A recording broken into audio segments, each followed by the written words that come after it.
Atin na hong kausapin ngayon at Pag-uusapan simulan natin ang ito, yung kailangan nyo sa bahay ngayon para sa inyong sinangag. sinangag. Ayan, sinangag. Oo. Sinaing muna. Sinaing o gusto nyo sinangag, maumaga, ang bigas. Yan. Mahalaga yan dahil magpapasko. Siyempre, tuloy-tuloy ang kainan yan. Kaliwat kanan ng party. Yung iba, nasasayang pa eh. At saka ang mga Pinoy hindi nabubuhay ng walang kanin. Wala, oo. Kanin is Diba? life. Okay. Yes. Supply ho niyan, presyuhan, ating kumustahin mula sa Department of Agriculture na sa linya si ASEC, Arnel de Mesa, ang ating tagapagsalita ng Department of Agriculture. ASEC, good morning! Magandang umaga po, Asek. Hi, Double Weng. Good morning. Magandang umaga po. Magandang umaga sa lahat ng taga-subaybay. Hindi naman po kami pinagbabawalan na bumati ng Merry Christmas. So maligayang Pasko sa inyo, Maligayang Asek. Pasko. 12 days Oo. na lamang, Pasko na. Totoo yan. Maligaya ba ang Pasko ng bigas natin? Supply and At presyo. price. Oo. Merry Christmas din po. Yes po, maganda po yung kahit po nagkaroon tayo ng import ban ay maganda po yung supply ng bigas natin at kahit binagyo tayo weng and weng, in-expect natin naging maganda yung harvest din natin hanggang sa katapusan ng taon. May posibilidad na malampasan natin yung 2023 record harvest. But Wow. of course, we have to wait yung official na datos para dun sa harvest natin. Ano po yung 2023 harvest natin na pwede natin malagpasan? Yung record natin was 20.06 million metric tons nung 2023. Ba, malaki yon. Pero nung panahon na yun ba, similarly situated tayo o pareho yung panahon ng 2025 na sunod-sunod ang napakalalakas na bagyo? May mga bagyo rin noon, kaya lang hindi ganun kalalakas. Not unlike yung 2024, yung sumunod na taon, na meron tayong naranasang El Nino na matindi and then may La Nina na talagang sobrang lalakas at dami ng bagyo. Kaya yung 2024, nag-drop ng 1 million metric tons yung ating harvest ng rice. Kaya lumaki rin yung importation ng taon na yun. Last year. Opo. Sa Last ngayon year. po, Asek, anong inventaryo natin? And good for how many days ito? Ine-expect natin kung matapos yung taon dun sa low end nung target ng DA, nasa mga 80 to 85 days yung magiging closing inventory. Okay. Yung high end ng target? Yung high end is hanggang a little over 100 days. 100 days. Katumbas po yan ng ilang metriko tonelada, Asek? Yung consumption kasi natin per day is about 37,000 metric tons. So, kasyang-kasya ito. Medyo mahaba-habang PC natin. Yes, pero ano naman mag-open na rin tayo ng importation by January. And then, yun nga, depende dun sa magiging lalabas na datos kung gaano karami yung magiging importation. Opo. Hanggang magkaroon ulit tayo ng harvest by March or April. Asek, bago ko ipasa sa partner ko si Weng de la Pena, linawin ko lang, itong ganito kalaki na inventaryo natin, ito po ba ay, ang pumupuno nito ay locally produced na mga palay o bigas o imported din? Sa ngayon, lahat ay locally produced rice weng dahil nga wala tayong importation simula noong nagkaroon ng announcement na bawal mag-import simula pa nung September, October. Nilinaw ko po yun kasi baka meron pang natira sa mga bodega na imported, hindi naman. Unless tinatago nila, pero walang. Actually, ang pagtaya namin noon pa lang mid-November, halos wala nang imported talaga. Okay, mapunta tayo doon sa presyuhan ngayon kasi ang puna, halos pareho na lamang. Kunyari, kung yung mga ibang bumibili kahit yung mga kababayan natin, mga ordinaryong mamamayan, ang tinatangkilik yung mga 60 pesos na per kilo na bigas. Oo. Halos magkapareho na lamang ang presyo ng imported na special tsaka premium tsaka doon sa local rice natin na presyuhan, Asek. Yung dun sa imported na bigas, kung meron pa, yung premium ay nasa 50. Yung special, ito yung talagang yung jasmine. 60, yung, yun yung 60 pesos. Yung sa Japanese rice. Mm. Yun yung mga classification nun. Yung ating local rice, ganun din halos. Yung Opo. premium, 50 pesos. So, halos parehas lang. Oo, bakit ganoon? Hindi ba dapat ang imported mas mababa? Dapat sa local? Dapat mas mababa. Tama yun. Pero yun ay depende kung magkano yung nakukuha doon sa source country. Kagaya ng ginagawa natin sa sibuyas. Oo nga, oo. Pero di ba, Pag tumaas sa host country, mahal ang landed cost dito. Dito. Kaya mahal din ang pagdating sa retail. pero nabawasan na taripa niyan. Oo. Pero meron pa rin tayong imposition ng MSRP for imported rice. Kaya pero ang cover lang nun is premium, hindi kasama ang special. Pag Oo. ano ba yung premium? Ito yung mga 60 pesos, 65 Oo. pesos per kilo. Hindi, yan yung 50 pesos. Premium, yan, 50. Yan yung premium imported na 5% broken. Aha. Yung ano yung special? Special yan nga yung jasmine, yung Japanese rice, yan yung Yun yung mga ganun 60 pesos. Oo, na binibili yan ha. Binibili. Kasi masarap eh. Kahit na ordinary mamamayan, minimum wage earners, binibili yan ang gusto nila eh. Kasi masarap Na klase na- eh. Pero Diba? in fairness, masarap Oo. ang locally produced natin ha. Oo, yun. Oo, diba? Locally, kahit locally Pero produced pag din natin presyo, pili. dahil magandang inventaryo natin, ASEC, pagpasok ng 2026, expected ba natin na magiging matatag at abot kaya ang presyo ng bigas natin?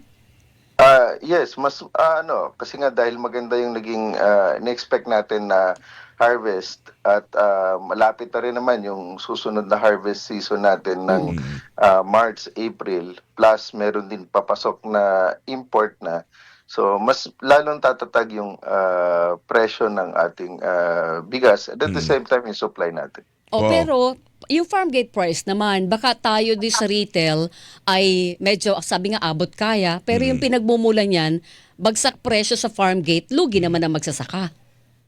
Kaya yung ngayon tinitingnan na yung inventaryo natin para kasi kagaya dati biglang dumami yung importation, umabot may isang buwan more than 500,000, 550,000 metric ton kung saan dapat on average nasa mga 300, mataas na yung 350,000 metric tons.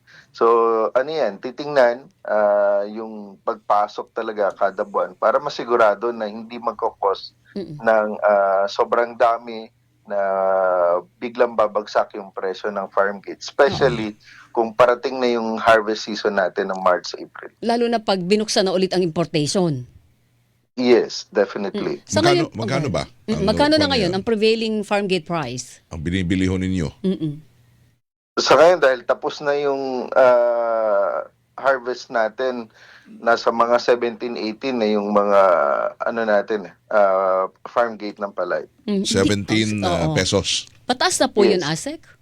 Mataas yun, mataas na yun. Ano naman yun? Yun yung basam palay, yun yung fresh harvest. Meron pa po ba kayo na monitor na pangbabarat na mga private traders sa mga magsasaka natin? Kasi yun ang sobra namang pananamantala sa mga magsasaka. Sila yung nagsaka, nagbilad sa araw, pero sila pa yung lulugihin ng mga private traders kasi walang choice yung mga magsasaka, ASEC. Hindi maiwasan na meron mga ganun pa rin, lalo na doon sa mga liblib na lugar.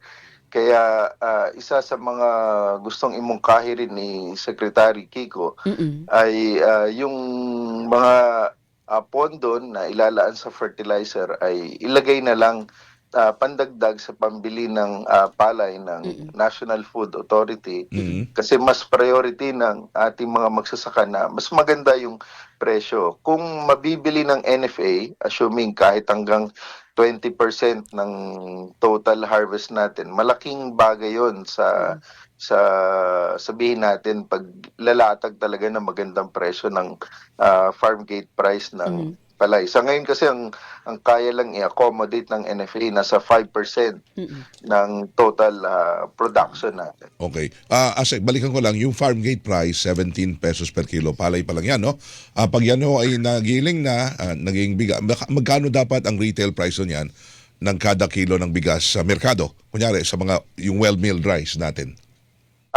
Weng, pag 17, dagdagan mo yan ng mga 4 to 5 pesos yung drying at saka milling cost.